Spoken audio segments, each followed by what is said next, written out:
शिरडोन येथील hotel कांतीवीर lodging and बोर्डिंगवर Navi Mumbai गुन्हे शाखेच्या अनैतिक मानवी वाहतूक प्रतिबंधक कक्षाने छापा टाकत कथित वैश्य व्यवसायाचा पर्दाफाश केला। पोलिसांना मिळालेल्या गुप्त माहितीनंतर बनावट ग्राहकाच्या माध्यमातून सापळा रचण्यात आला। कारवाई दरम्यान 2 पीडित महिलांची सुटका करण्यात आली।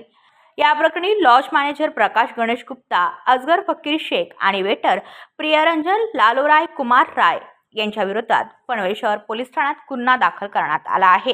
पोलिसांच्या माहितीनुसार बनावट ग्राहकाकडून 5,000 रुपये स्वीकारल्याचा आरोप आहे। 3 आरोपींना 4 ऑगस्ट रोजी अटक करण्यात आली असून 7 ऑगस्ट पर्यंत पोलीस कोठडी मंजूर आहे। ही कारवाई वरिष्ठ अधिकाऱ्यांच्या मार्गदर्शनाखाली ASTU पथकाने केली आहे। अनैतिक धंदे करणाऱ्यांनो सावधान, नवी मुंबई पोलिसांची करडी नजर कायम। पनवेल वार्ता, स्थानिक बातमी थेट तुमच्यापर्यंत। आपल्या परिसरातील बातम्या आमच्यापर्यंत पोहोचवण्यासाठी स्क्रीनवर दिलेल्या क्रमांकावर संपर्क साधू शकता।